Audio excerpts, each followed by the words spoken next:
This is your main event, Mark's Podcast, brought to you by Belly Up Unhinged Radio Network Sports. I'm your first host, lifelong wrestling fan, former radio guy, and cat dad.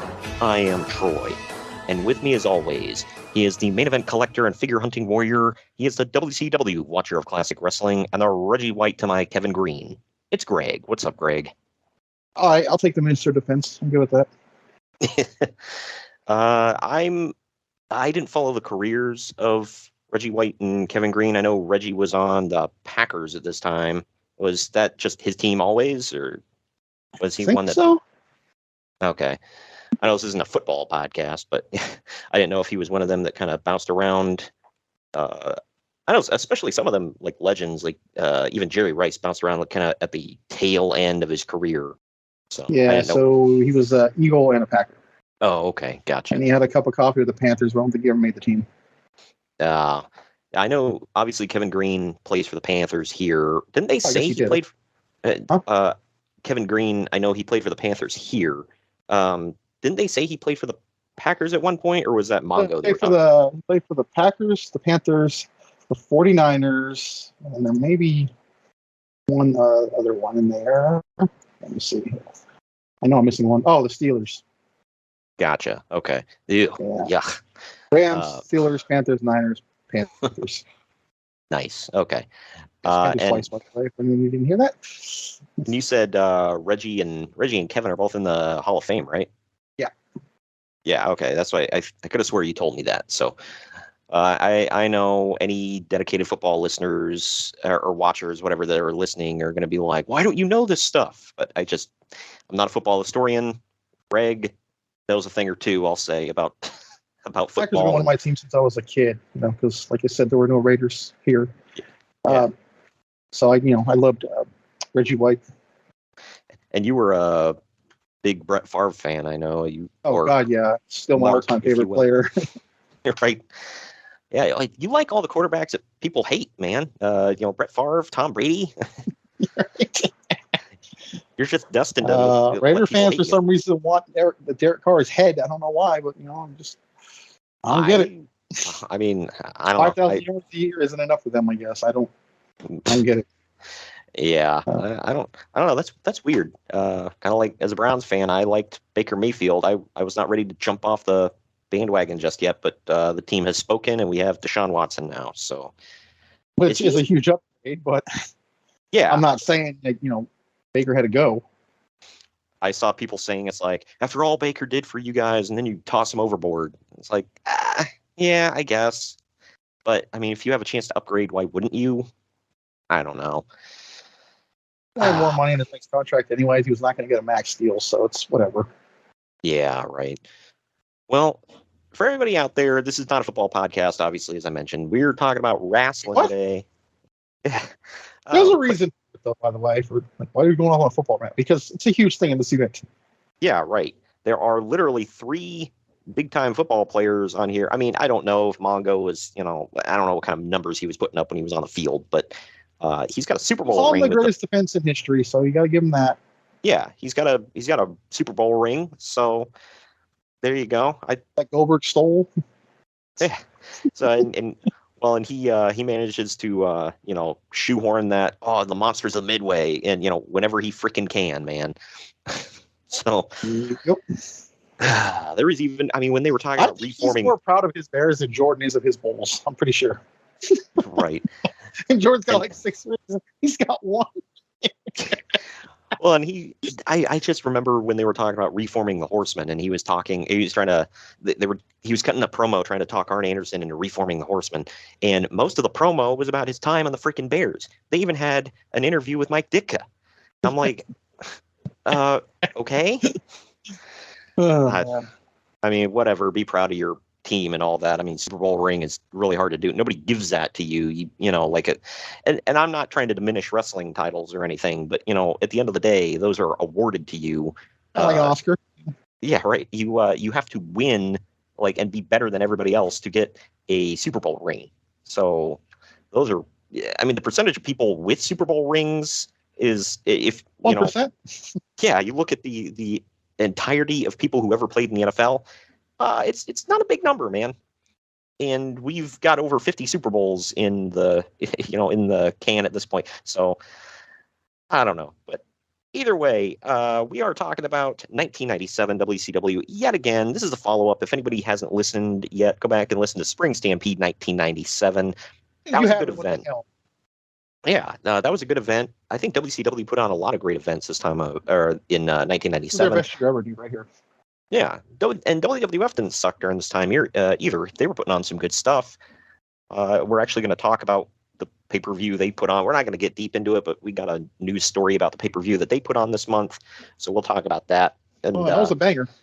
Yeah, somebody that actually debuted at the show we'll talk about. But real quick, so before we get into all the news and notes, we're going to pause right quick to let you know that the Main Event Marks is sponsored by Swift Lifestyles. Their clean energy drinks and focus enhancers, great tasting vitamins, and big brain nootropics that are made and shipped from the USA. Go to swiftlifestyles.com and use our special promo code Main Event Marks. That is all one word to get 15% off your order. It's Main Event Marks, all one word, for 15% off your order. But now that we're done with all that, we're going to take our first break of the podcast. When we come back on the other side, we're diving into the news and notes right after this.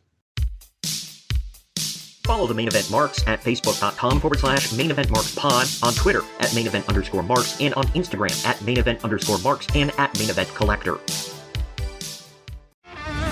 Get ready to rumble in your new Main Event Marks merchandise. We've got t-shirts, hoodies, masks, hats, stickers, pins, and much more on our Redbubble store. That's maineventmarks.redbubble.com. You can also pick up some awesome clothing items with the latest updated show graphics on our Bonfire store. That's bonfire.com/store/main event marks. Support your favorite retro wrestling podcast and pick up some cool swag on our Bonfire and Redbubble stores. That's maineventmarks.redbubble.com and bonfire.com/store/main event marks.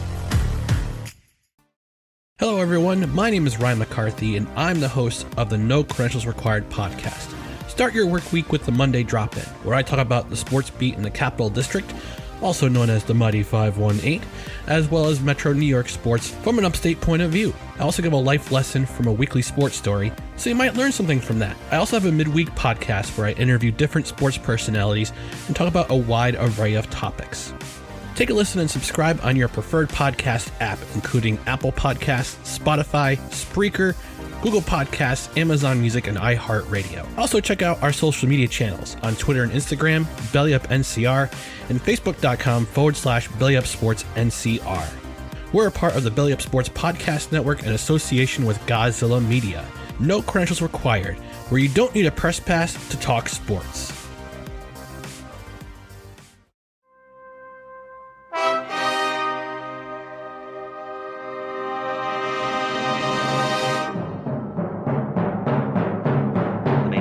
Are available wherever you get podcasts and on YouTube. Find all of our links on our link tree at linktr.ee/main event marks.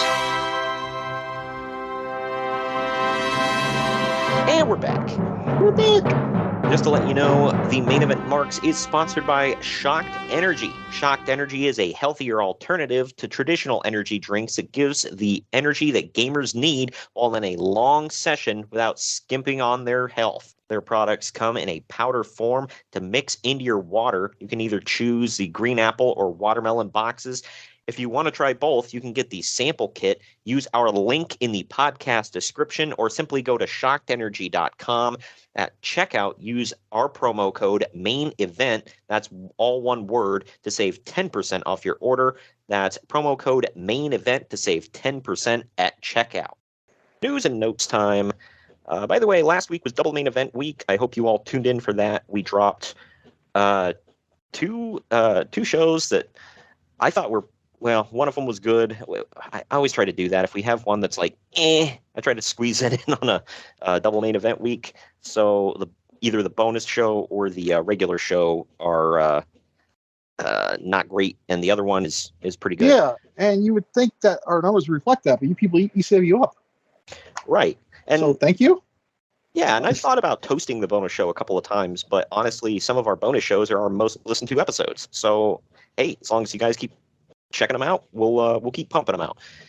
We did Sacrifice 2007 from TNA last week, which was a really good show.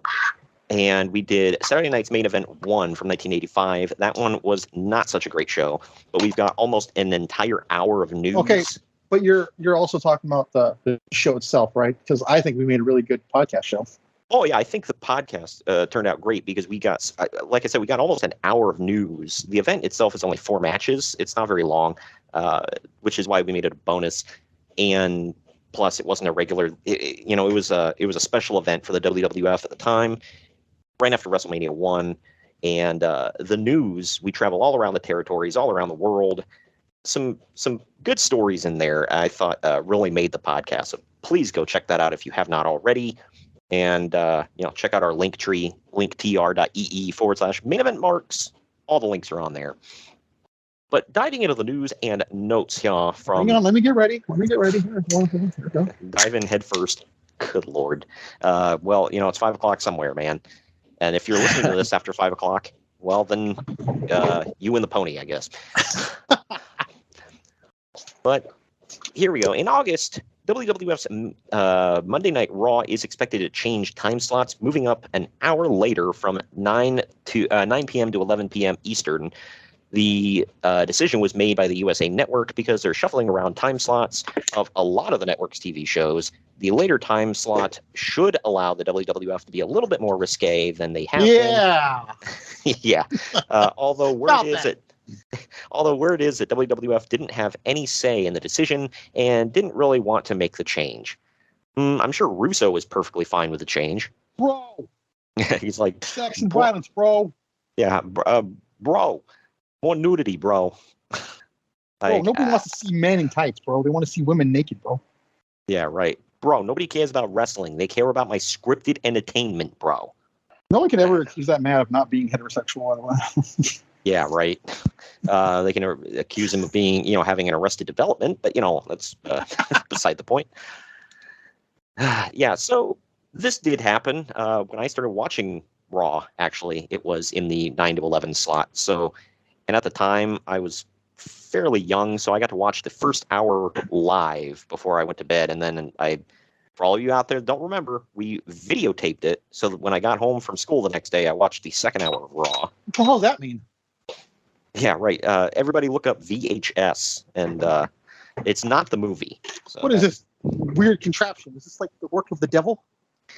I was driving through my neighborhood yesterday, and they had yard sales, and somebody was actually selling a VCR. Right. I was like, wow. Yeah, I was like, what? They're selling fossils here. I don't know if you know this, but the Major Pod is actually bringing VHS back, dude. Wow, they really are. They sell their events on VHS and stuff like that. And, I forgot about that. Yeah.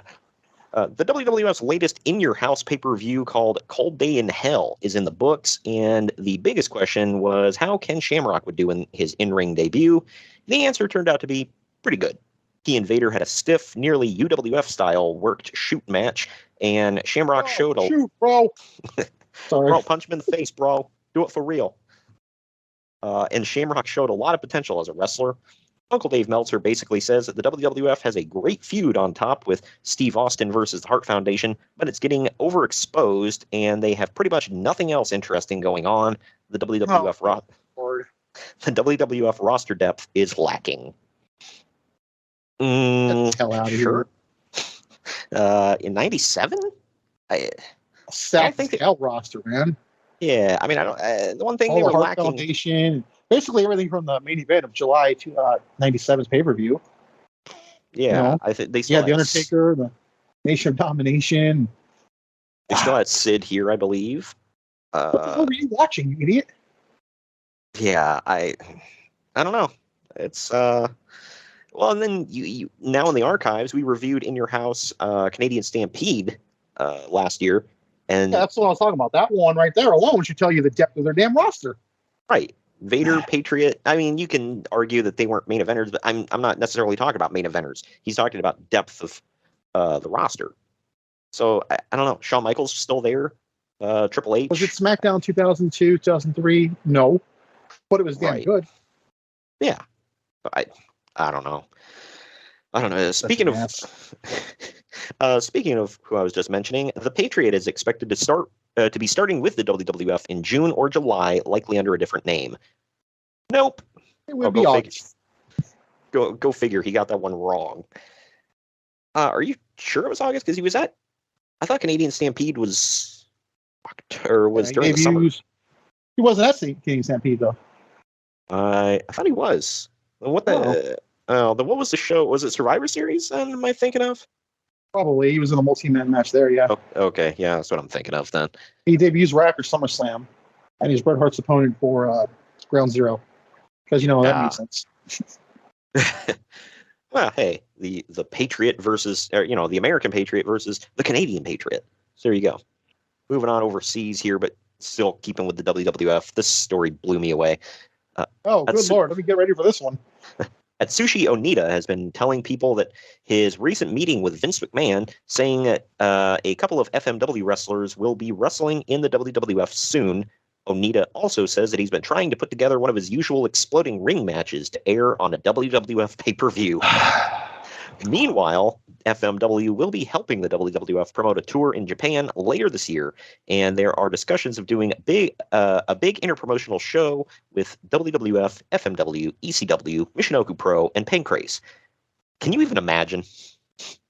I don't want to. Yeah, as soon as you said FMW, I was checked out, and then ECW on top of that. Yeah, no thanks.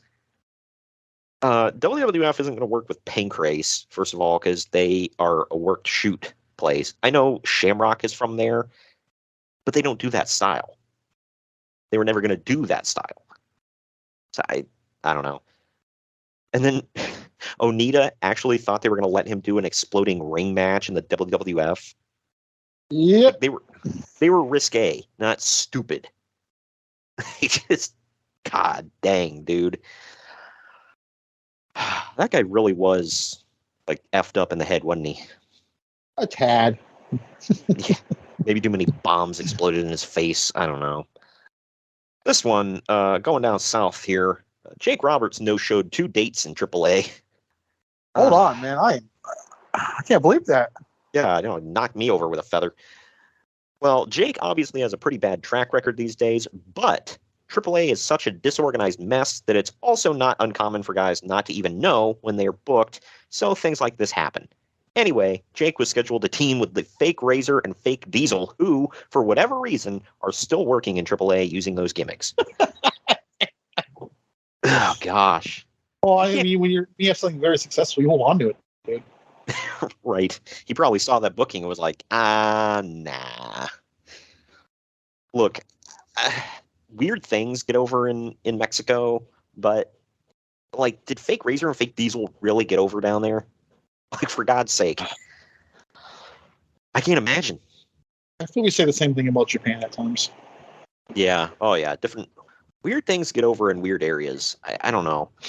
Like, some of it makes sense because you look at some stuff that gets over here in America and you're like, holy crap, that's stupid. And it's like, well, I guess I can't really judge, such and such getting over in Mexico then.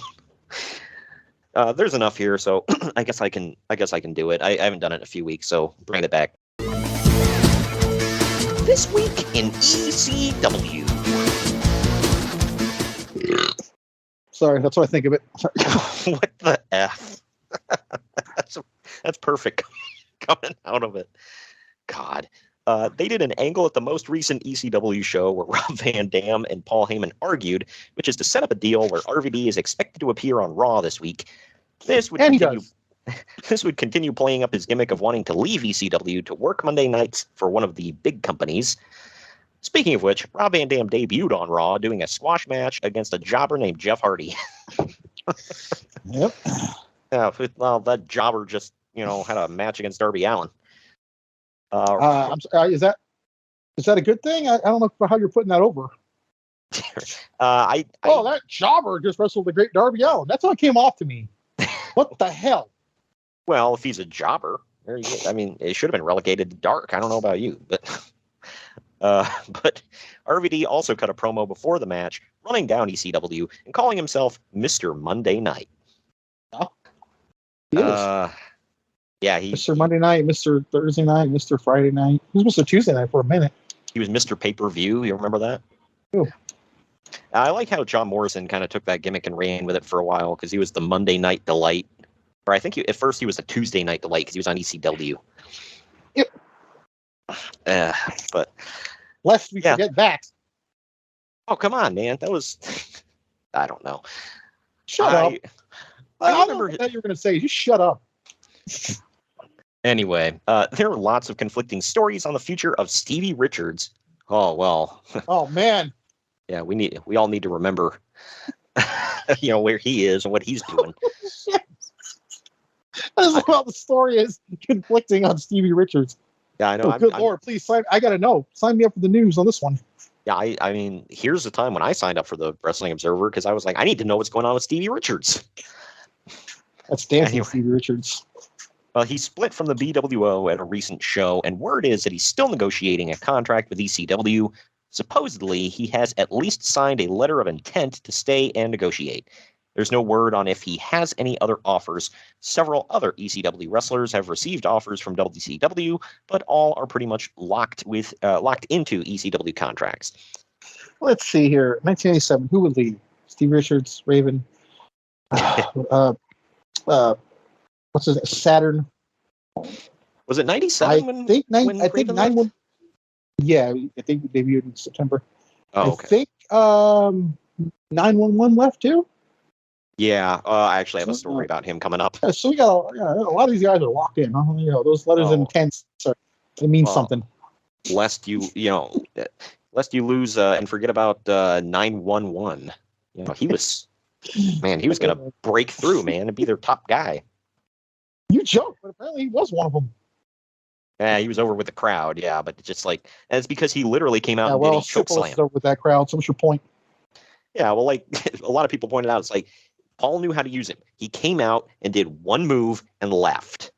That was the end of it. That's all you needed. If he would have done more than that, it was a choke slam for the most part. But sometimes he picked it up and just threw him out in the crowd. Oh, and just as long as you don't f that up, you're over, pal. He didn't even have to say a word. Oh, gosh. He's the original Goldberg, when you think about it. Oh, wasn't he Paul Heyman's security, though? So he's kind of the original 3-minute I don't think he was Paul Heyman's security. I think he was somebody's, though. Pretty sure he was Paul Heyman's security because Paul would call him out sometimes, if somebody was attacking him. Watch CW religiously, so I'll take your word for it. How dare you? I was busy wiping my ass. I'm sorry. Good Lord. Well, who wasn't busy wiping their ass is one of the Bushwhackers. I'm sorry. I'm sorry. He probably wiped his ass. He just didn't wash his hands after. He wiped his ass cleaner if he didn't wipe it. He wiped his ass with his bare freaking hand and then just walked out. That's my story, and I'm sticking to it. By the way. Oh gosh, I'm going to hell. Anyway, I just love that I went over and told you, hey, if you're thinking about going to meet Butch, don't. He just wiped his ass. Yeah, that's what I was doing. I was going to make a beeline over to Butch. Yeah, I really needed to, Demolition, Lex Luger, Christian, Goldberg, whatever. Yeah, I want to get the autograph of the Bushwhackers. They're the ones, man. Good Lord. Anyway, WJAR News in Providence, Rhode Island ran a really negative two-part story on ECW, mostly dealing with the mass transit incident.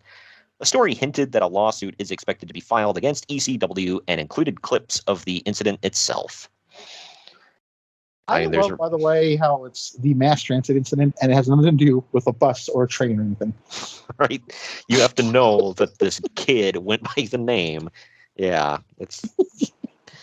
I remember for years when I kept hearing the mass transit. I'm like, it's because I know they were based in New York or affiliate, but New York too. But did something happen on the train over there or what? Good Lord, yeah. There are other mass transit incidents that go on every day now, but yeah, no. Right. That there was really no positive news to come out of it. I stand by this. If this would have happened today, this company would have been dead in weeks. Wow, you still give me too much credit.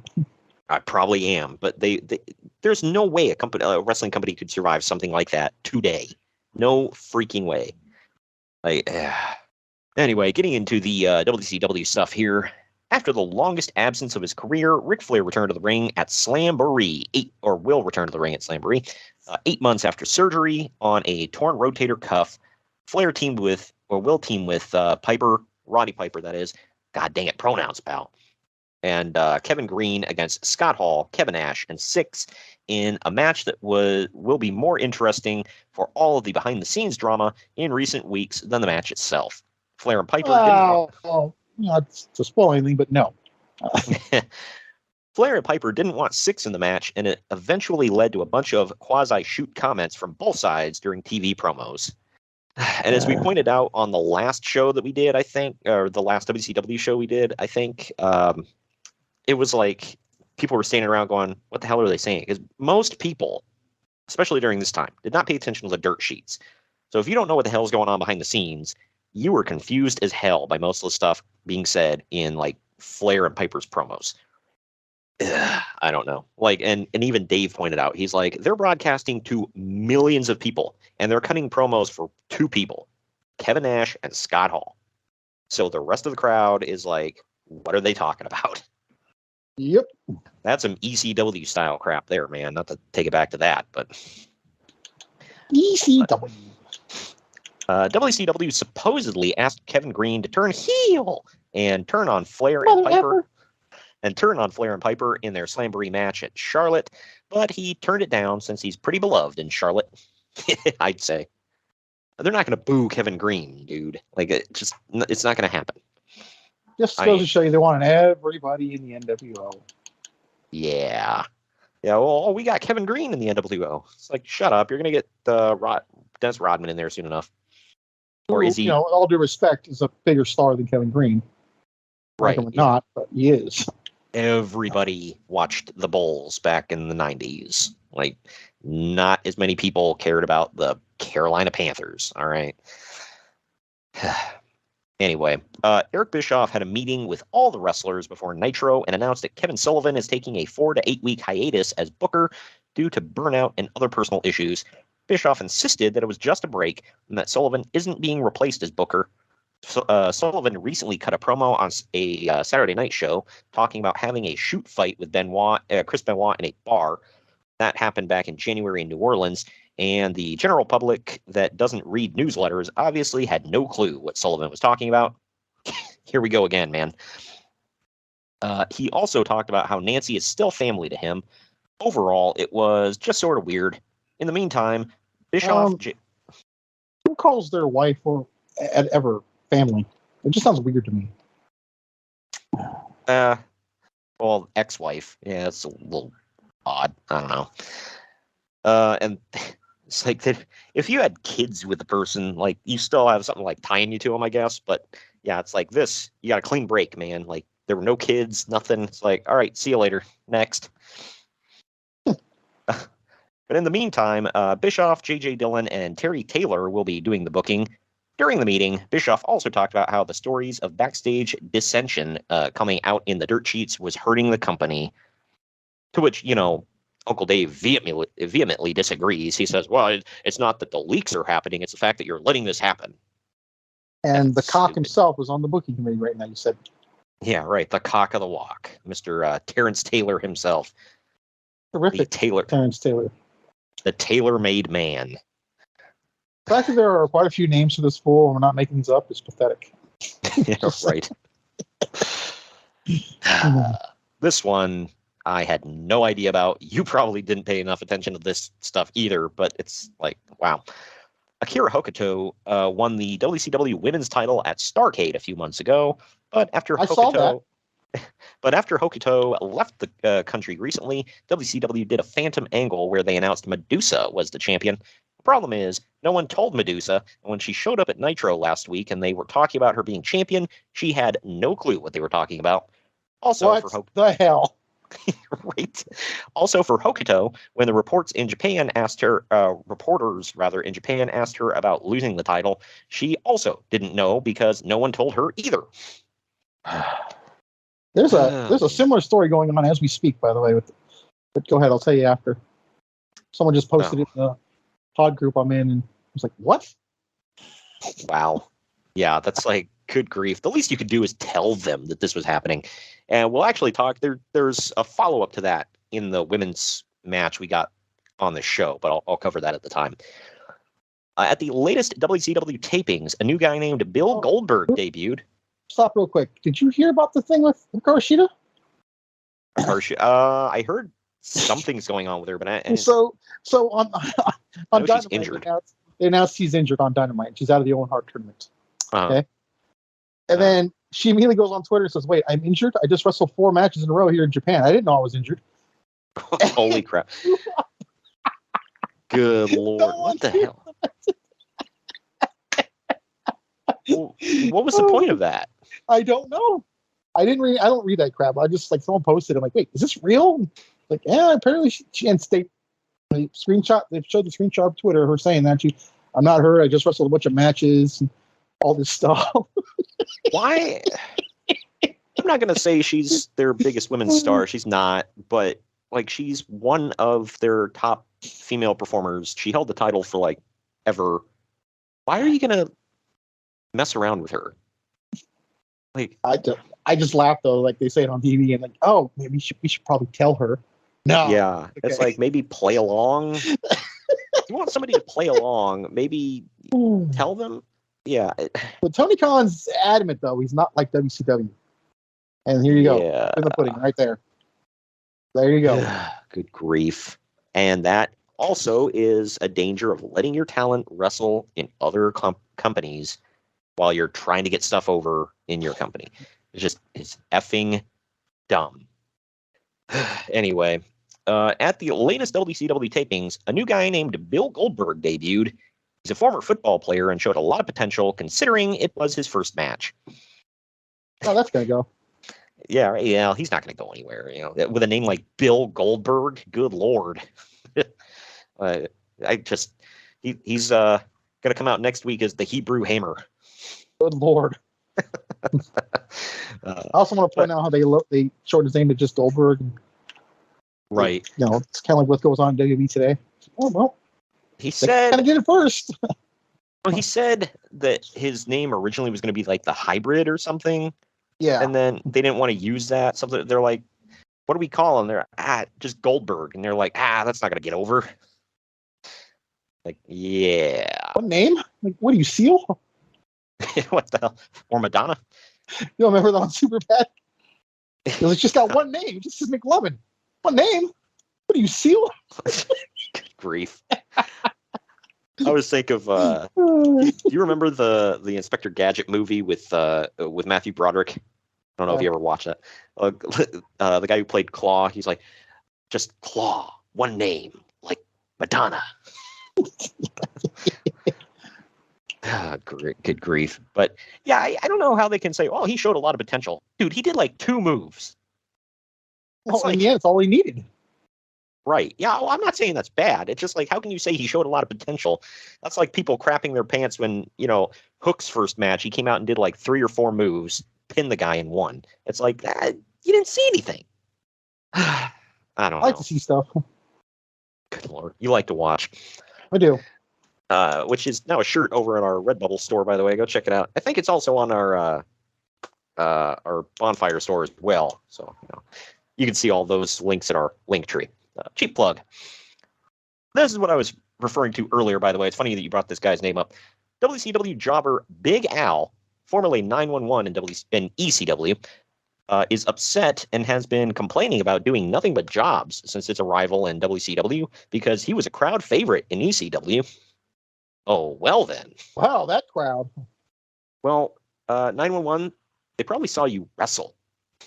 So that's why you're jobbing. Established you never wrestled. Right, he sucked. So, yeah, that's probably why you're doing jobs, bro. You're a big dude. So it kind of means something when somebody can pin you. He wasn't good. He was never good. I don't know. No, you say this, and yet they picked him up. That's worth noting. They probably picked him up at pennies on the dollar. I would assume. I mean, I obviously I don't have any inside knowledge. I don't know, but I'm assuming they probably picked him up for cheaper than anybody else. And Well, no, they, WCW gave pennies on the dollar. They probably gave him nickels on the dollar. No, don't. oh well, Don't undercut him. That is true. But either way, yeah, and they probably saw, well, he's a big dude and he can do the job for some people that were building up. Like, why not? As long as he can take bumps. This one, I don't know if you ever watched this one, but Hulk Hogan will be starring in a TV movie for TNT called Assault on Devil's Island. I did watch that. I don't remember if it was good or not. Do not ask. Okay. It also stars Carl Weathers and Shannon Tweed, and it's expected to air in October. Yeah, former Raider. Carl Weathers? Really? Yep. Mm-hmm. I had no idea he was a football player. He's still acting to this day. And he still looks pretty damn good, by the way. He doesn't age, man, not much. Yeah, right. I mean, obviously he's not in the shape he was during, like Predator and stuff like that, but yeah, he's facially, yeah, no. He was in Rocky and you picked Predator first. Okay. Oh, well, okay. Well, they had that famous, it's become a meme now, that handshake with him and Arnold, where it's just like the manliest handshake in the history of handshakes. It's true. I like the meme where they show him where he walks, he's like, "You son of a bitch," and they shake hands, and then you see like a nuclear bomb exploding. Last story I got here. Curt Hennig is expected to start with WCW in June. Was it June? Maybe. I forget timelines. It's the same night Raven debuts. I just don't remember what day, what month it was. Oh, yeah, that's right. Because they're all building up the big free agent, and Raven shows up, but then Hennig goes out the way in. Like, wait, who's the free agent guy? Like, both, I guess. Who's the big acquisition? The guy who most people know. Not the dude. Johnny Polo. Not the dude dressed like the lead singer from Alice in Chains, sitting in the front row. Alice in Chains, if he went on a bender and lost all his money, yeah. Good Lord. Well, yeah, I can say that because Raven's a legit brilliant man, so he just does this for fun. There's still some legal issues to work out with the WWF contract, and WWF is alleging contract tampering on WCW's part. WWF also claims that Hennig is still under contract, which should have expired by now, because a few months ago, Hennig no-showed a pay-per-view, and the WWF suspended him for it. Their claim is... Which pay-per-view was this? Say what? Which pay-per-view was this? I don't know. It was what was the one that he broke away from Helmsley at? Or no, I'm sorry, he'd been away from Helmsley for a while. Crap. Because there was one... I do know at Buried Alive, he was like on Mark Merrow's team, and the next night he turned on him and helped Helmsley win. But that was in October of '96, so... Yeah, and I forget. We had reviewed one show where he was him and Helmsley were feuding, and his whole thing was he would come out and steal Helmsley's valets. Yeah, that was Buried Alive. Yeah, okay. Yeah. Yeah, I don't know. And the next night he joined it. It was all set up. Weird. Yeah, I don't know. Oh, swerve, bro. But yeah, apparently he no-showed some pay-per-view a few months ago, so I don't know. Their claim is that due to his suspension, his contract was frozen until he returns from suspension. That's kind of effed up, and not really. If you're not, so you're thinking he should get paid for being suspended, or it should lapse. If he was getting paid, yeah, then you don't get paid for being suspended, dude. Yeah, well, that's why I'm wondering. It's like, what was the whole thing here? Like, what? I don't know. According to Bischoff, he said that there was nothing illegal about anything. Obviously not, because he debuted right on schedule and everything. But he said he never would have talked to him if because legal was up his butt at the time. So he said he wouldn't have even had a meeting with him if there was even like a sniff of anything that they could get called out for. So and he did say he met with Kurt and Larry. He said Larry was real supportive of Kurt, and he also liked to fill stuff out for him.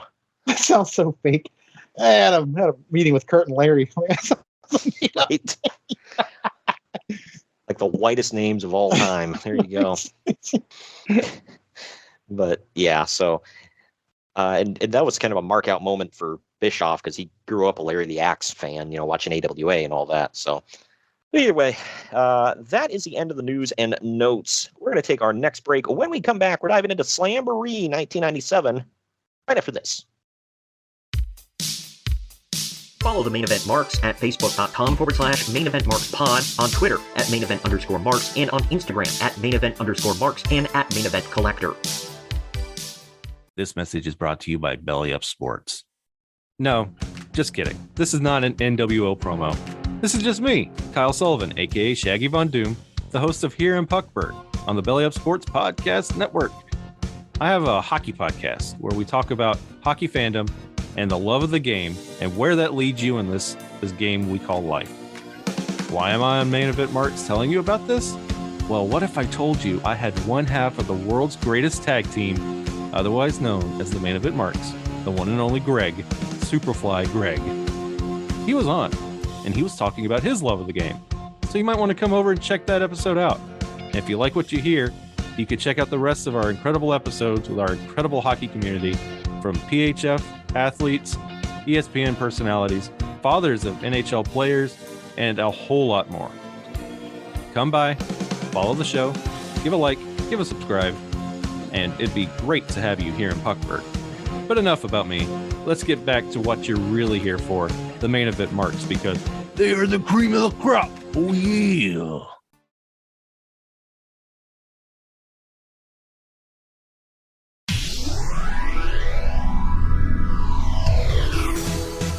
Main Event Marks are available wherever you get podcasts and on YouTube. Find all of our links on our link tree at linktr.ee/Main Event Marks. And we're back. It's WCW Slamboree 1997. Took place May 18th, 1997. The tagline, "The tradition continues." The venue was the Independence. Oh, yeah, because it was a great tradition. This pay-per-view usually sucked, so... Wasn't this the one where they had the Legends in 95? Yeah, they did a couple times. It was called Slamboree, a Legends Reunion. Yeah, that's right. Because I remember in 95, they had Wahoo McDaniel versus Dick Murdoch. And they turned it to like black and white during the match. That's kind of weird. The venue was the Independence Arena in Charlotte, North Carolina. The attendance was 9,643. That's actually kind of low for 97 WCW. But the pay-per-view buy rate was 0.60, which amounted to 220,000 buys. I'm assuming that the attendance was probably low because, I mean, they still had big marquee matches to make up for it, but like the world title wasn't on the line, Hogan wasn't there, you know. Yeah, let's not forget though, it's one of their throwaway pay-per-views in my opinion too. So. Yeah, and there weren't any matches with big implications. Yeah, there were some titles on the line, but nothing. I mean, a six-man tag main event is never gonna sell pay-per-views. Like WWE just did it with Backlash. It was great. Don't get me wrong, but you know, it was nothing on the line. So yeah, I figured they probably thought that the attraction of having, like big football players there were, you know, that was going to draw them in, but apparently not. Yeah, I don't know if it really paid off as well for them. But either way, I did watch this one live. I didn't buy it, but it wasn't at my house either. It wasn't me. Wow. But, well, even though I said this was kind of a lower crowd for them, it was a legit sellout. So apparently it just wasn't like a humongous venue. It was the Independence Arena in Charlotte. But either way, it was their largest North Carolina. It was a sellout crowd and the second largest gate in Charlotte wrestling history. Wow. I thought they would have drawn more. But merch sales behind Starrcade or something? Probably. Yeah, I think so. And I think that record stood until WWF shattered it with Unforgiven, I assume. Unforgiven, yeah, that was it.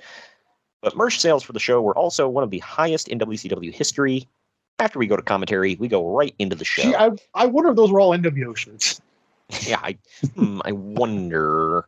Was Sting was doing the Crow stuff at this time, right? He was. I couldn't even begin to tell you if he had merch. Yeah. I mean, I assume he did, but... Yeah, I don't know if he did at this point or not, but you never know. Either way, the first match is Ultimo Dragon defending the World Television title against Lord Steven Regal. Ultimo Dragon has Sonny Ono in his corner, and this one went about 16 minutes. I wonder if Sonny Ono kept all those selfies that he'd take on the ramp.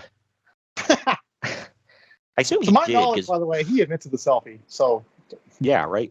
I mean, There you I've go. never seen it before then. Right. He needs royalties, man. And according to Eric Bischoff, he said Sonny saved a lot of pictures because he said one day he was digging through old stuff and he just sent him a picture of like Eric Bischoff in a gi at one of his karate tournaments or whatever. Yeah, I heard that. Yeah. He was like, holy crap, Sonny saved all this. Yeah, because Conrad's like, man, I thought my wife saved pictures. Yeah, right. But Ono gets involved at one point, and Dragon seemed annoyed by it. Dragon stopped his interference at one time later on, and Ono gets ticked and then spin kicks Dragon right in the back. Regal uses this to lock in the Regal stretch and get the win. Uncle Dave gave it 3 3/4 stars. I gave it an even 3 stars. What say you? I gave it 4. I love this match. This was really good. You'd think it was a clash in styles, but it was not. This was the beginning of the breakup or the face turn of Ultimo Dragon. Well, the full-on face turn. Yeah, because Ono clearly turned on him. So hey, that's one Japanese guy on the entire roster he's not going to manage. Because you and I talked about that. It's it makes sense. Did they do that because a lot of the Japanese wrestlers couldn't speak English and he could?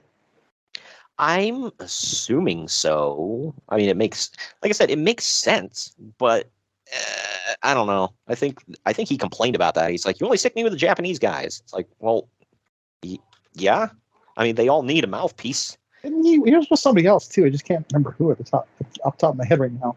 That wasn't Japanese. Yeah, I can't tell you. I just always remember he was with a cat. Yeah, the cat. Yeah. Yeah, I mean, obviously that's way later on, but The cat's not Japanese, right? Well, I don't know. I mean, don't assume. Did you ever see that episode of Practical Jokers when they have Murr in the bar telling the guy, he's like, should I ask my friend if he's Japanese? I've known him for years. I've never asked him. And then Joe sends in the black man. He goes, this is Troy Chen right here.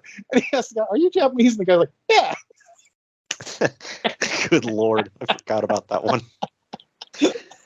Oh, man. We're getting some hate mail. Anyway. Oh, come on. That was funny. It was nothing racist about it. It was just good humor.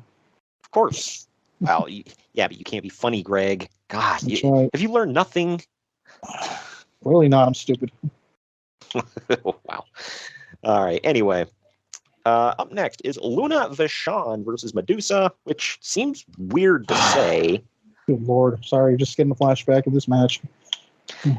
It just sounds weird to say that Luna Vachon was wrestling matches in WCW in 1996. But here we are. Okay, so it's funny you said that. One of my notes on this is like, man, I didn't realize how much Luna bounced around. She always had a job in the 90s. Yeah. Because she was at WrestleMania 9. She stuck around for a while. She was at WrestleMania 10. And then I don't know where she's after that, but she immediately shows up in WCW, goes back to WWE, part of the Oddities. Did she pop up in ECW for a minute? I want to say yes. Probably. Yeah, that seems like that would have fit her. Yeah. When I say everybody, I mean even Dusty Rhodes and Scott Hall and Rick Rude. They all showed up. Yeah, they all showed up in ECW. Right. Well, this one went about 5 minutes.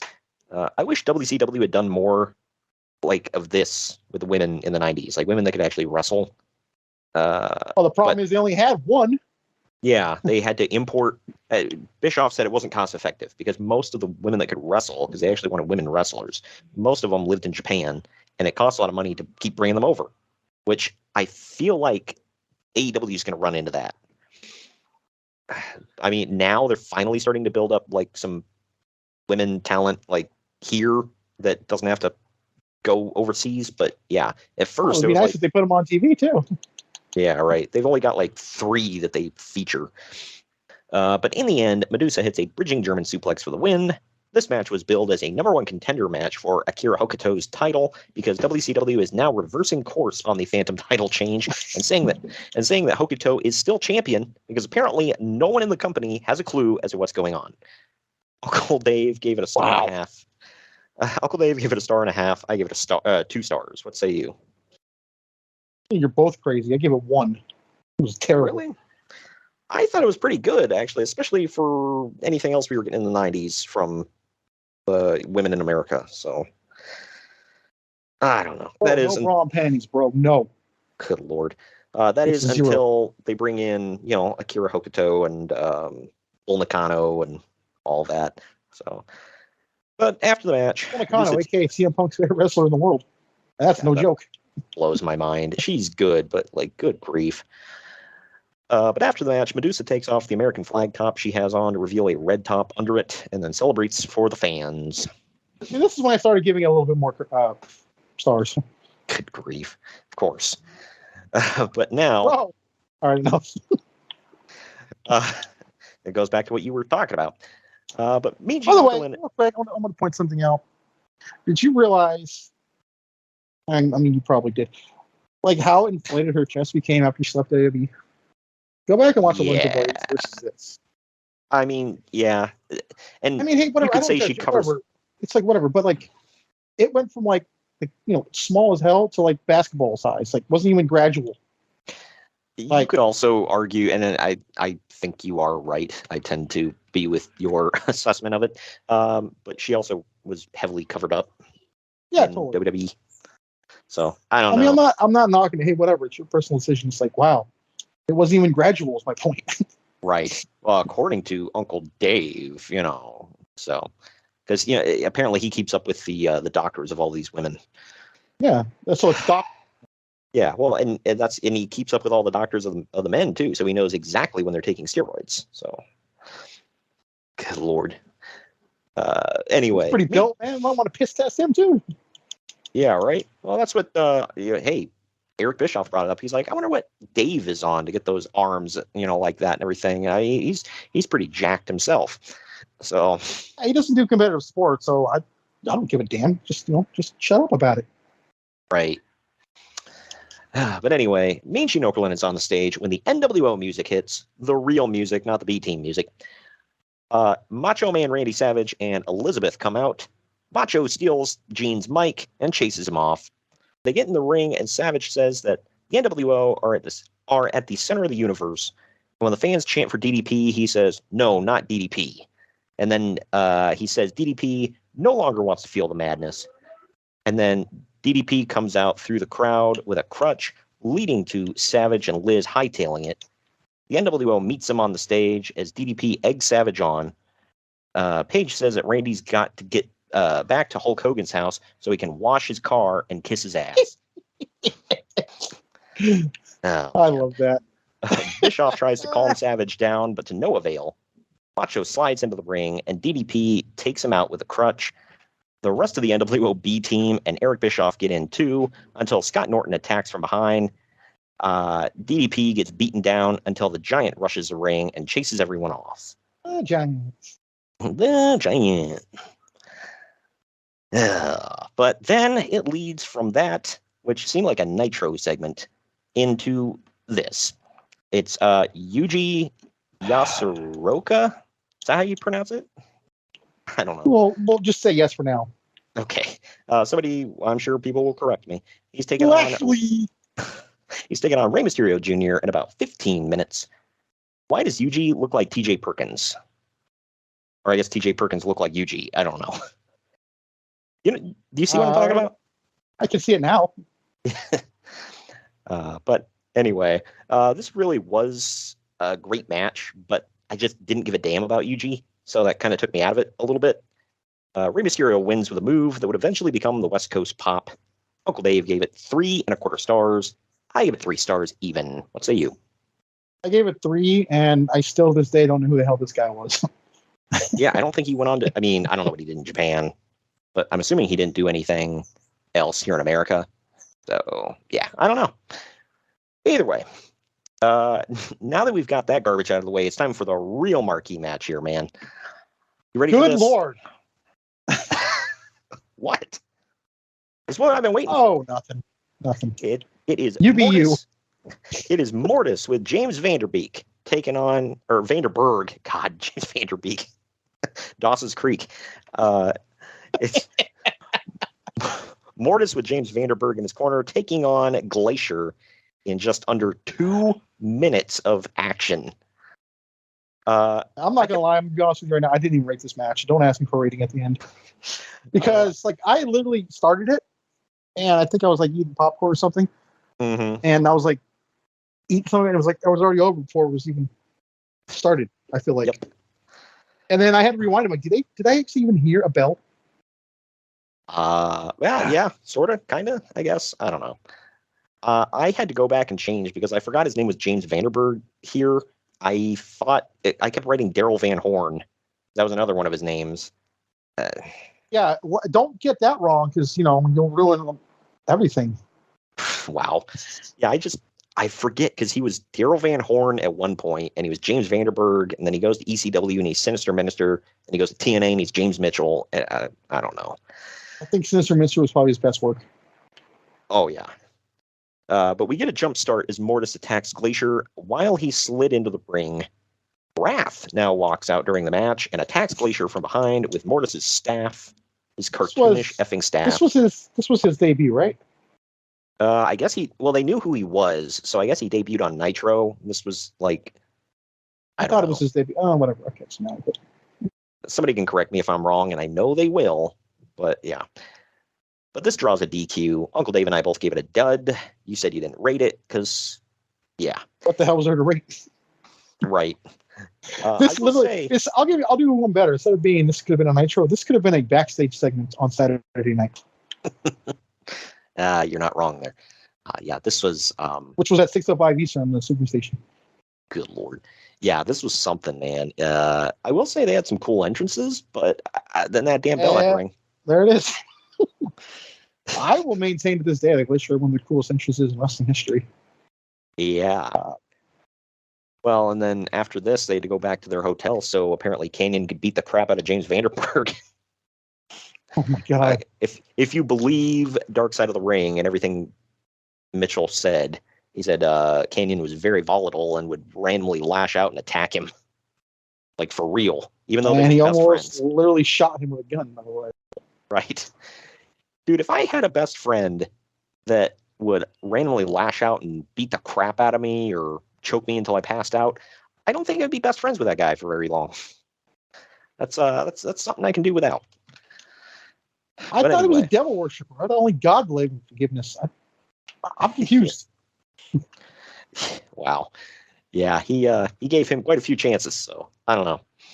But after the match, Wrath chokes it. Here's where it starts getting good, man. After the match, Wrath chokes Glacier. It was all good. The Wrath chokes Glacier with Mortis's staff still.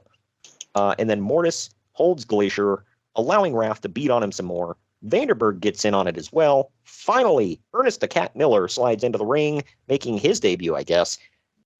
And he starts... They were talking about him coming in, like on Nitro. But yeah. Okay. So, I mean, it is his debut, but we knew of him. Well, he starts karate kicking the snot out of the heels, chasing them off. I got to say, he had beautiful form. So there's that. I don't know how many people gave a damn, but he had beautiful form. 3-time champion, dude. Yeah. In case you didn't know, he will tell you. 3-time WCW commissioner. Security then escorts everyone away as Vanderberg shouts, "You just opened Pandora's box." Okay. No? I did like when he was in... There was a segment where he just randomly popped up, and this was before he was Sinister Minister. He randomly popped up in ECW, like some backstage thing, and doing something stupid. And he looks at the camera. He's like, "Well, sure beats managing Glacier and Mortis, or Mortis and Wrath, whatever." Yeah, not correct wrong. that, please, because necessary. For anybody that doesn't know, Wrath was Adam Bomb or was Brian Clark. Brian Clark. Yeah. Who is still riding Adam Bomb to this day. He just bought the rights to it. So I don't know why he's not riding the Wrath gimmick more. I mean, that was money. No, nothing.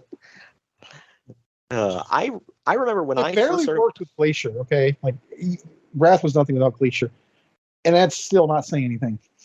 I remember tuning in to WCW for the first time, and he was Wrath, and I thought he looked cool.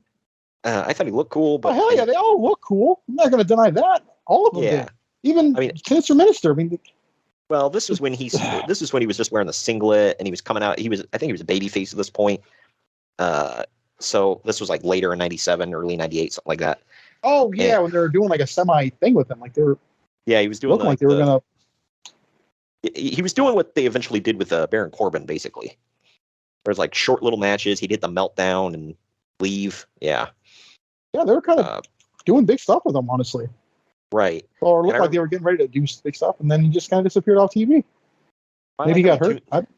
Well, I like how we tune in. The first thing my dad said, he's looking. He's like, I think that's Adam Bomb. Like, yep. Either way, we go from that to this. It is Dean Malenko. Quite a departure from that, man. I like how you say this. Yeah. Well, this is quite a departure, like breath of fresh air here. But it's Dean Malenko defending the WCW United States Heavyweight title against Jeff Jarrett with Deborah McMichael in his corner. It went just shy of 15 minutes. Yeah. Normally, I'm not a fan of Jeff Jarrett. I mean, I've never watched one of his matches and was like blown away, like, oh my god, that was great. But he's a fine worker. This one I enjoyed this one. When Jarrett gets knocked out of the ring at one point, Deborah goes to check on him. An angry Mongo comes out, rolls Jarrett back in the ring, grabs Deborah, and leads her back. An angry Mongo comes out. An angry Mongo appears. Pikachu, I choose you. No, it sounds like a freaking it sounds like a Pokemon in the wild. Hell yeah. Well, basically. Oh, But anyway, an angry Mongo appears. Let me write that one down. Make a shirt out of it. While doing that, he yells at Jarrett to take care of himself. Finally, Malenko hits a standing Tiger Bomb into a Texas Cloverleaf on Jarrett, who taps out. Uncle Dave and I both gave this 3 stars. What say you? I gave it 3. Pretty good. Yeah, it didn't blow me away. Malenko with anybody is 2 at least. The guy has to really suck, or Malenko really has to work hard to not at least get 2.5, if not 3. Yep. So, but then that leads us into this. It is Meng with Jimmy Hart in his corner taking on Chris Benoit with Woman in his corner in a death match. This one also went just shy of 15 minutes. First thing I thought of when coming out was because freaking Cornette ruined this for me. He was like, such a dangerous match, a death match, and you're gonna have your girlfriend, wife, valet, whatever, standing at ringside for it. Yes. Because he always pointed that out with Brandy Rhodes. He was like, "Oh, it's so dangerous. There's stuff flying everywhere, and it's a death match, and you got your wife at ringside. Apparently you don't care about her, well-being." But this one, first off, Jacqueline comes out at one point to glare at Woman from the ramp. For anybody that doesn't remember, Jacqueline was with Kevin Sullivan, who I guess is still in a feud with Benoit. Is that still going on here? I think so. Because I just mentioned he was going on hiatus for a month or 2, but I don't know if he comes back and gets into it again. I honestly forget what happens in the summer of '97 with Benoit. But in the end, Meng catches Benoit by the throat when he went for a flying headbutt. So, to kind of paint a picture of this for anybody that doesn't get it, like Meng was laying down. Benoit dives in for the headbutt and lands with his throat right on Meng's hand.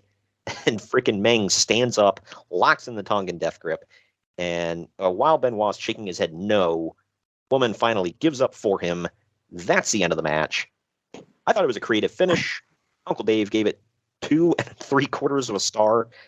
I don't know what the hell shaved off quarter. I gave it an even 3. What say you? I gave it 2. It was, yeah.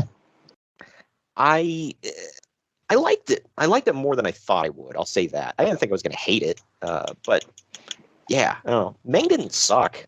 Again, he's another one of them where it's like he's fine. I've never seen any. I've seen matches of his that sucked, but it wasn't necessarily his fault. He's just not anybody who's going to blow you away. But yeah, I don't know. I thought this was fine. I don't know why this was happening, but whatever. Filler. But we now get a commercial for the Great American Bat. Real quick, can we say almost every match in this card could have been a Nitro? Is there one match on this God. card that you're like, man, this is pay-per-view quality? I'm Pay-per-view looking at the rest quality? of my notes here. I'm like, there's nothing on this card. It's like, whoa, that was amazing. Yeah. Well, if you're talking about just quality, no. The last two matches I feel should have been on pay-per-view just because of who was in them. But yeah, no, everything else, could have definitely happened on a Nitro. And I guess marquee-wise, okay, they could have gone pay-per-view. But I mean, like, match quality, yeah. But, no. and this match right here, I'm like, why is this on here? Quality-wise, I'll say this, like, I mean, if I go back and look at my ratings, I mean, 3 stars, 2 stars, 3 stars, dud, 3 stars, and then 3 stars. Okay, so, you're not wrong, but the problem is they had like 3-4-star cruiserweight matches on Nitro. So it's really just transferring it over to pay-per-view. Right, yeah, like... But I mean, I'm not saying you're wrong. Like, well, we've seen it on Nitro, though. Right. That opening match, I would say that's pay-per-view worthy. Just, as a good opener for the TV title. But then again, it was for the TV title, so I don't know. And that match on pay-per-view, the TV title match, whatever it was for the longest time, was normally the greatest match on the show. But the thing with, like, the Mysterio match is, like, you and I pointed out, who the hell is that guy that he's facing? Why is this on pay-per-view? Like, it didn't... I'm thinking it was just to get Mysterio on a pay-per-view. And I feel like I'm for sure me, but I'm going to be saying this a lot at that AEW Forbidden Door pay-per-view. I'm going to have to watch live just so I can answer your questions about who's who. Either way, we now get a commercial for the Great American Bash, where all the WCW babyfaces are having a barbecue pool party. Cool. Yeah. These commercials were so corny. My note for this is, how 90s is this commercial? Right. In the early 2000s, used to do stuff like this too, like in WWF. Remember? I think every WWE SummerSlam has done this. I'm pretty sure. So yeah. Yeah, there was one I think in 2007 that we were talking about where, or 2007 or 2008, I don't remember, but the commercial was like Carlito gets into a fight with a seagull. Yep. That was, and then I'll always remember the one. I can't remember if it was for which SummerSlam it was for. I want to say it was 2002, where Brock Lesnar F5's a killer whale. Greatest SummerSlam of all time? Yeah. Was that the one where he F5's a killer whale on the beach? That's 2003. I believe it was a shark. I thought it was a killer whale. It might have been both. I don't know. Either way. Yeah, it was one or the other. I'm picturing a shark, but it might have been a whale. Right. Yeah, I'm pretty sure it was 03. He was wrestling Angle that night, I believe. Yeah, okay. That makes more sense. But up next, we got the Dungeon of Doom, Vato.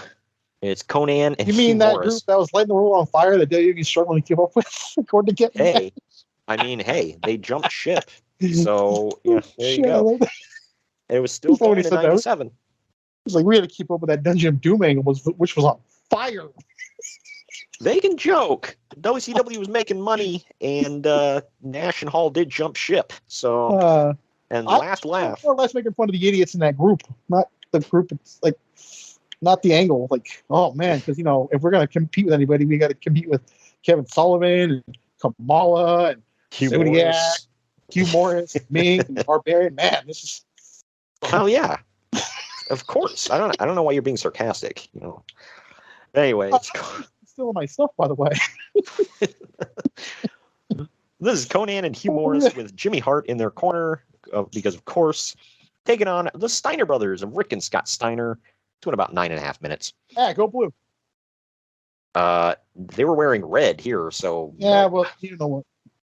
I mean, they knew where it was. But anyway, there's a whole lot. Or there's not a whole lot. It's competitive, so screw you. Yeah. Well, during this time, I can't remember. There was a stretch where we couldn't, like, the coach we had would win during most of the season, then we'd get to Michigan and he'd blow it almost every year. I think that was around this time, yeah. And then it would completely flip. Yeah, so we ended up firing him because of that. Look, you can go undefeated all year, but if you get to Michigan and you lose, you're gone, buddy.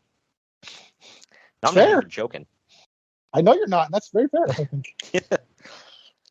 But there's a whole lot to say, or not a whole lot to say about this match. In the end, Scott snaps off the Frankensteiner on Hugh Morris for the win.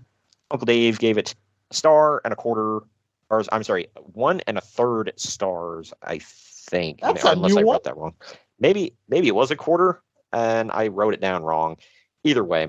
I've never heard it give a third of a star. Yeah, I think he gave it a quarter, and I wrote it down wrong. But anyway, I gave it 2 stars for what it was. I thought they did okay during the match. What say you? I gave it 1. I never rated a Steiner Brothers match 1 in my life, but man, this sucked. Yeah, not good, bad. And also, I noticed that if you go back and look at a couple of pay-per-views prior, this right here is where Scott started getting sickly huge. Oh yeah, he was gigantic around here. I mean, he was going to get bigger, but less mobile. He could still hit that Frankensteiner. That was actually my notes. I forgot to mention that. I'm like, wow, back when he could hit the Frankensteiner. But yeah, he's about to get like huge, and not like obese huge, as anyone knows. I mean, like just gross. There's such thing as too many muscles, dude. Okay, and I think another guy that has that's problem for is Brian Cage. I feel like, man, he's just, good lord, man. I always go back to again a reaction from my dad. The first time they introduced Big Papa Pump, me and my dad were watching Nitro, and he came out and he's like, "Oh my gosh, he looks so gross." My dad was a huge Michigan fan, as I told you, and he didn't want to see him anymore. That was his favorite team. Wow. And, yeah. My dad was like, "What did Scott do to himself?" He's like, he's like grossly gigantic. I'm like, yeah, he's pretty big. Meanwhile, Rick has looked the same his entire life, so good for him. Yeah, right. Well, Rick started losing muscle around this time, and I think Scott found it and then some. It's pretty. Rick's like a regular sized dude now. Yeah, I know. But not that that's bad, mind you. But still waiting for Braun Breaker to draw a face on his hand and start talking to it. But anyway, don't joke.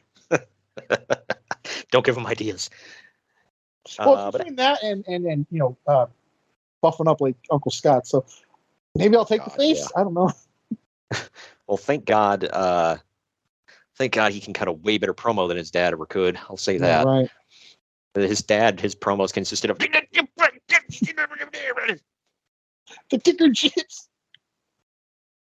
The kicker chips. Anyway, God, so stupid.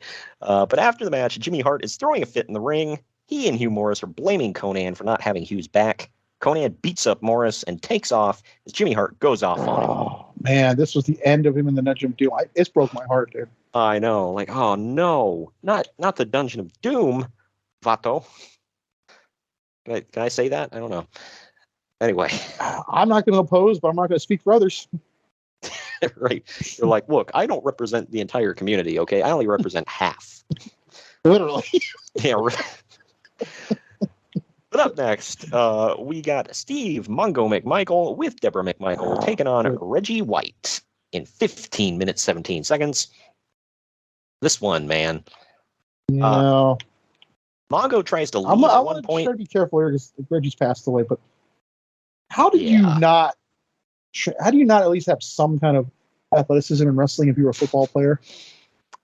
Yeah, I'm assuming he didn't do a whole lot of practice. They were just like, yeah, you can do it, whatever. Get in there, run around a few times, whatever. Hey, Mongo can't wrestle either. Just get in there and do it. Well, here's the thing, though. He's a defenseman. If you were to ask me which football position, whatever, what part of the ball would translate best to wrestling, I would always say defense. Always. I would never say quarterback or receiver or something. I would say defense, and this did not happen. Yeah. It was brutal. This wasn't great. But anyway, Mongo tries leaving at one point, but Gilbert Brown, who I assume was a teammate of Reggie White, I guess. Okay. Yeah. Who, by the way, you talk about huge, damn, man. Yep. He is a load. Yeah, right. So now we've got Brown, White, and Greene is coming up. It's kind of funny. But anyway. And Glacier is technically a color for blue, so there's that. Wow. But he comes out and he picks Mongo up, which should tell you how huge he is, and he walks him back to the ring. At one point, Deborah feigns injury on the apron, distracting Reggie White. Gilbert Brown stops Mongo from using the Halliburton, and now Jeff Jarrett runs out, takes a Halliburton, and tosses it to Mongo, who blasts Reggie White in the back with it. The referee finally turns around to make the 3 count. Uncle Dave says this is by far the worst match of the year, with White putting on arguably the worst performance on a wrestling pay-per-view ever. And for whatever reason, it went 15 minutes long. At one point, someone basically called an audible and tried to get them to wrap the match up early, but they had carefully planned every single spot and couldn't improvise, so they didn't listen and kept on going as planned. Uncle Dave gave it -2 stars. I gave it 1.5 stars. I didn't think it was that freaking bad. Good Lord. What say you? I gave it a star. It was nothing.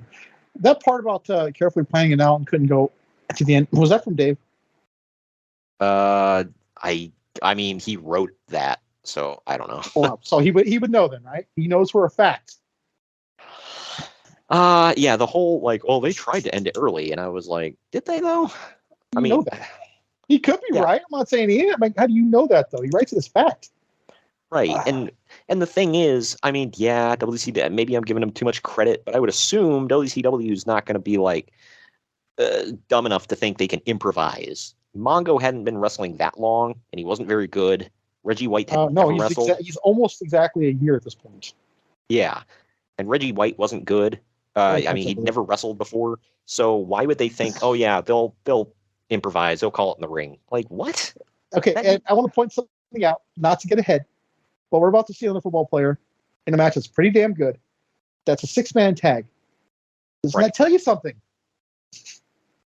Yeah. That, this was... Odd as it sounds, they can't all be Logan Paul. Wow. True. I'd actually like to see him back in the ring, as weird as that sounds. But him versus The Miz. He was damn good. I know he's not a football player. I don't even really think he's a boxer either, but I'm just going off celebrities in general. I don't know. Someone if they take it seriously enough, and I didn't expect to Jake Paul. I was ready to laugh him out of the damn building, and he shut my mouth. Yeah.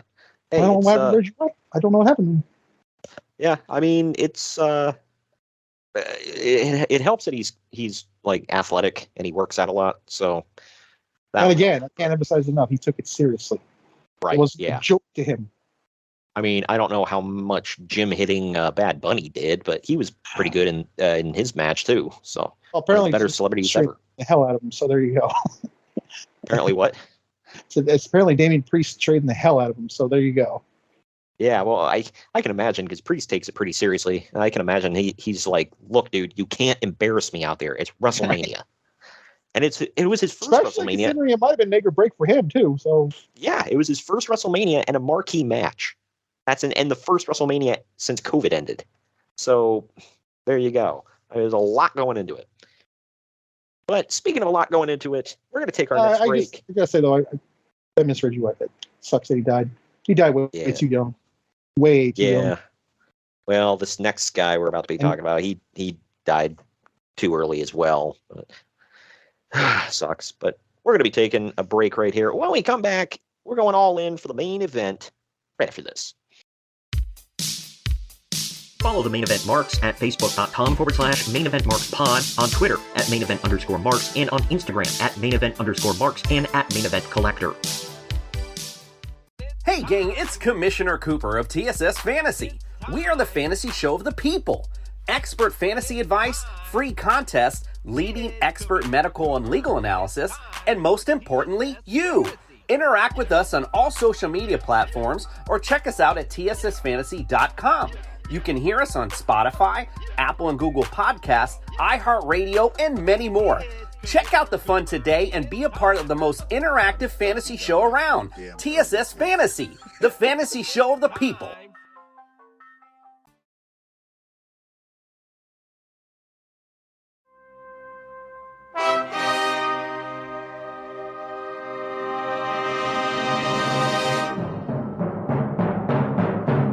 Marks are available wherever you get podcasts and on YouTube. Find all of our links on our link tree at linktr.ee/Main Event Marks.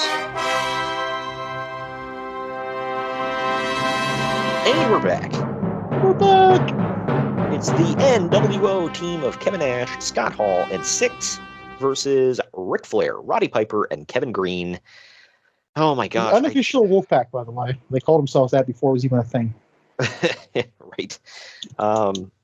Apparently that's what the Too Sweet it was a wolf.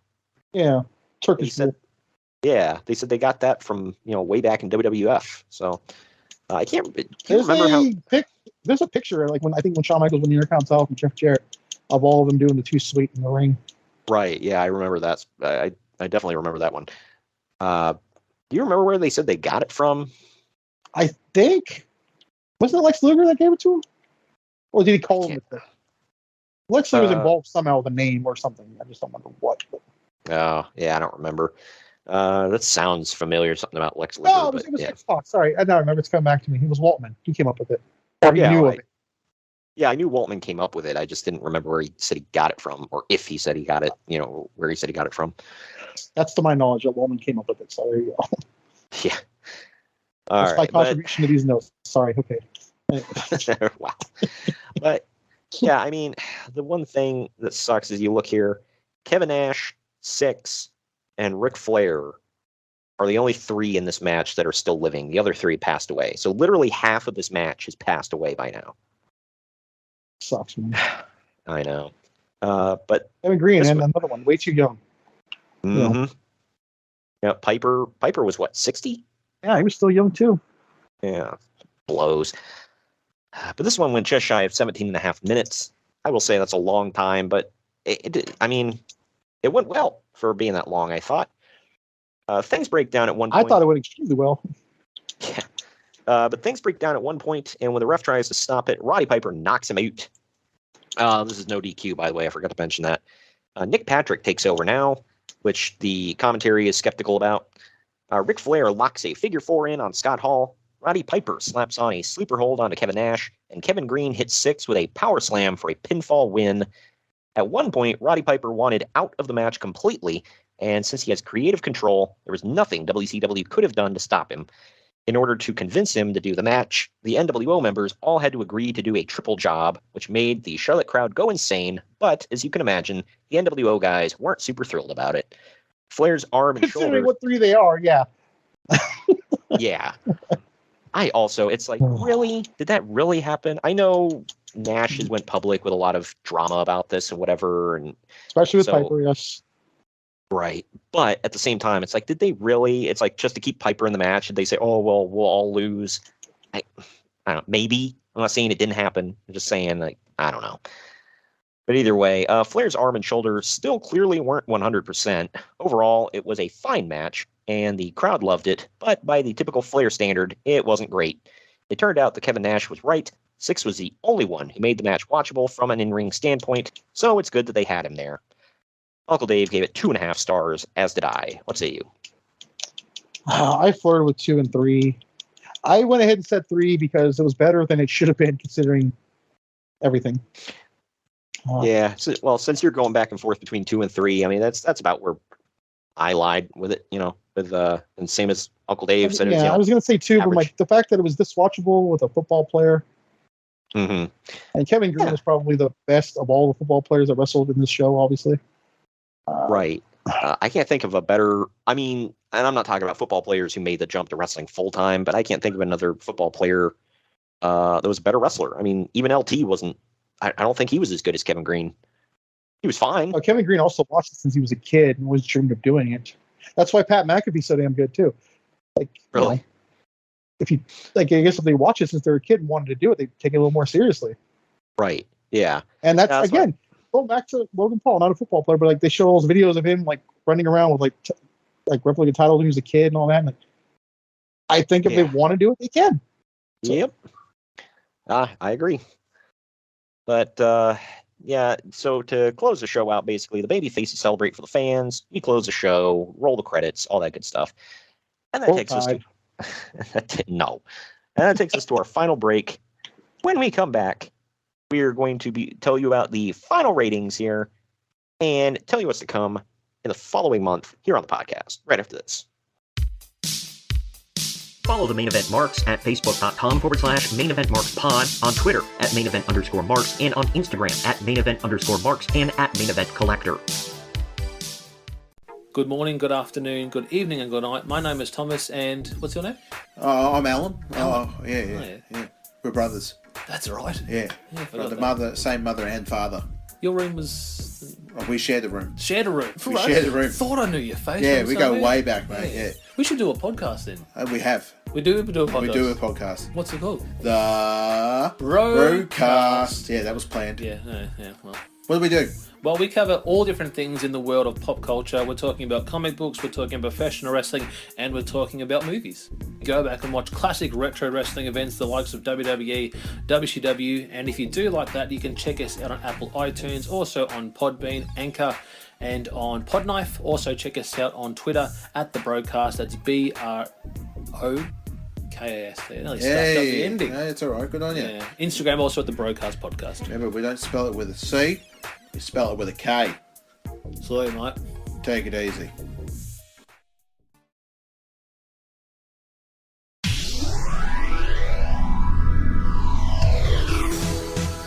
The main event marks are available wherever you get podcasts and on YouTube. Find all of our links on our link tree at linktr.ee/main event marks.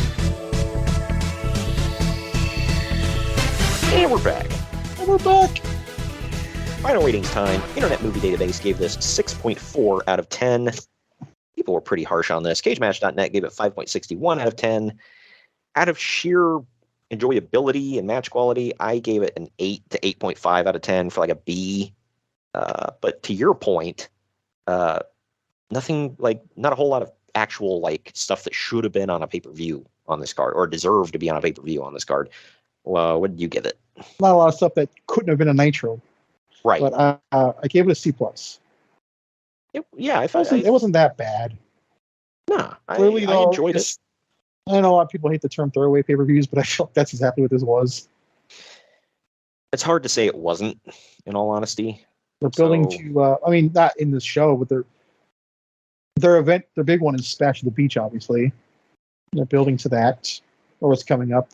But, yeah, that was always the big one, or one of the big ones. Great American Bash was usually pretty good. I know Great American Bash 96 was pretty good. That's where Mysterio debuted, actually.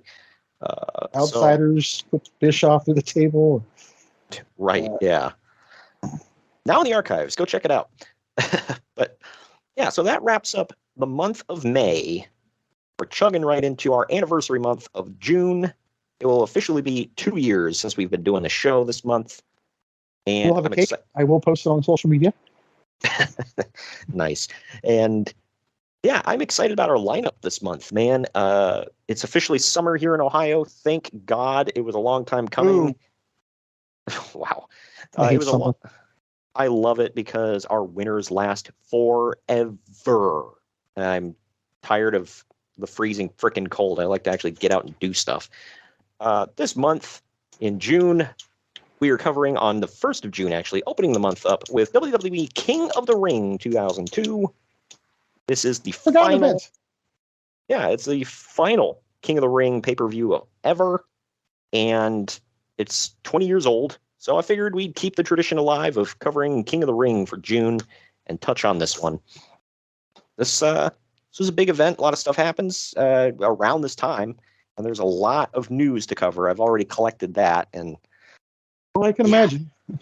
Yeah, there's a lot to talk about. Not all of it's good. Actually, most of it's fairly negative on all fronts. I don't know what it is, but I'm going to give everyone a sneak peek. It's WWF becoming WWE, Stone Cold walking out, and the launch of TNA. I'm going to say those are the three ones.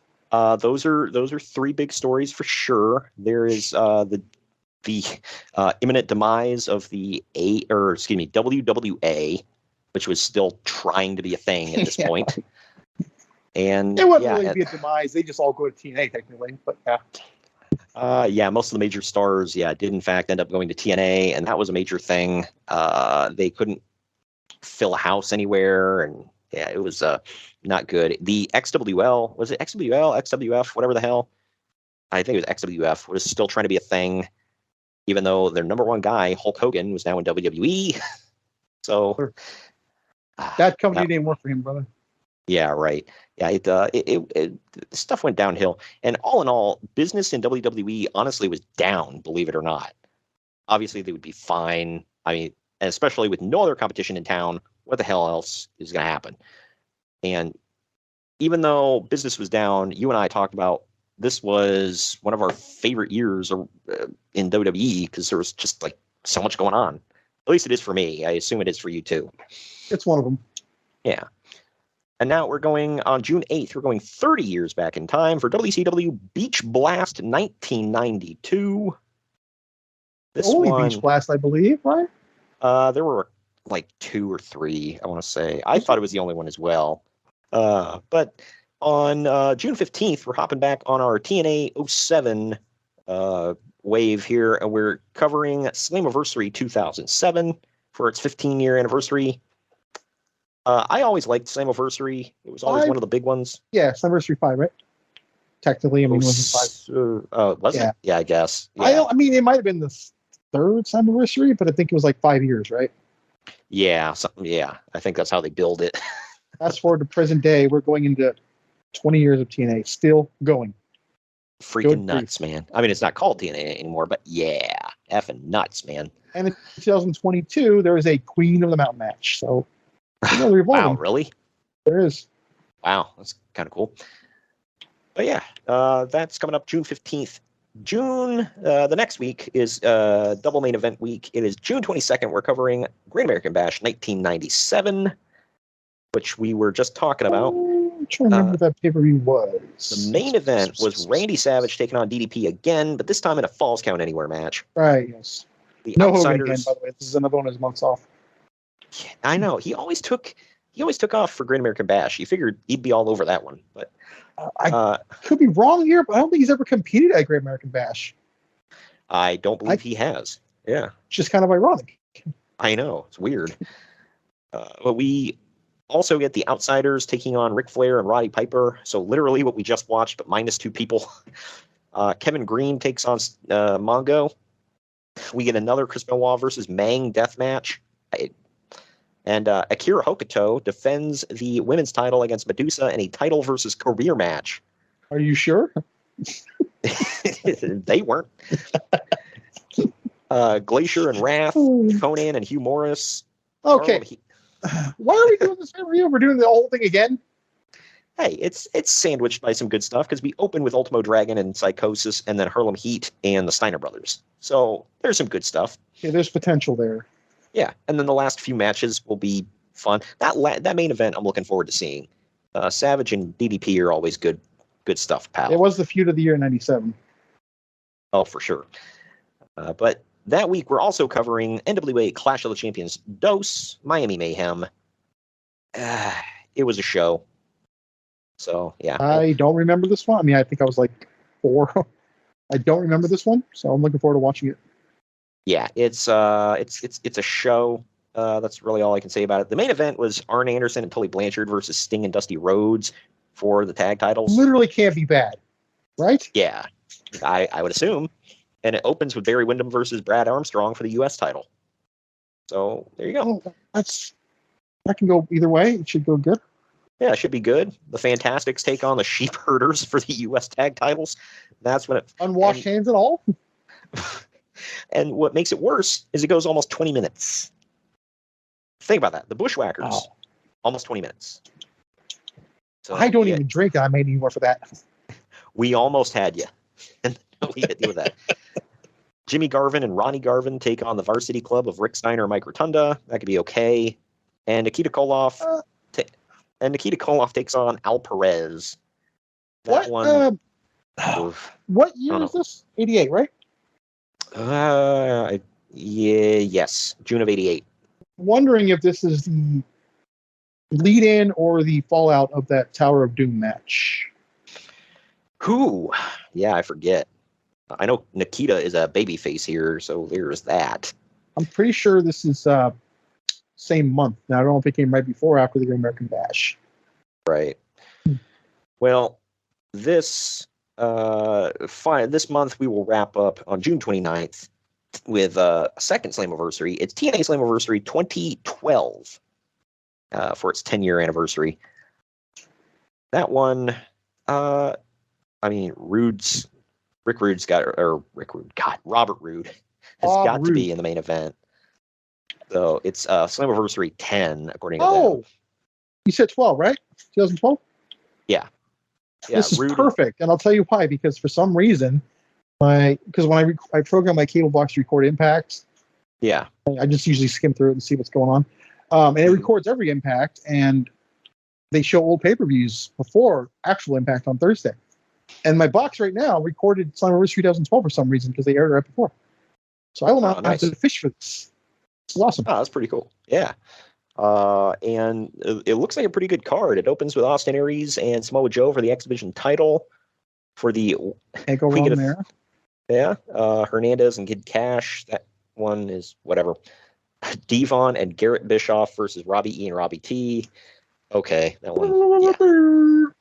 Yeah. Garrett Bischoff, who just returned to Impact, by the way. Mr. Anderson versus Jeff Hardy versus Rob Van Dam. That should be pretty decent. James Storm and Crimson. All right. I'll say that there are a couple good-looking matches. That opener. And then the last two, we get AJ Styles and Kurt Angle versus Bad Influence. And then Bobby Roode defends the World Heavyweight title against Sting. Everybody's favorite stepdad, right? Wow.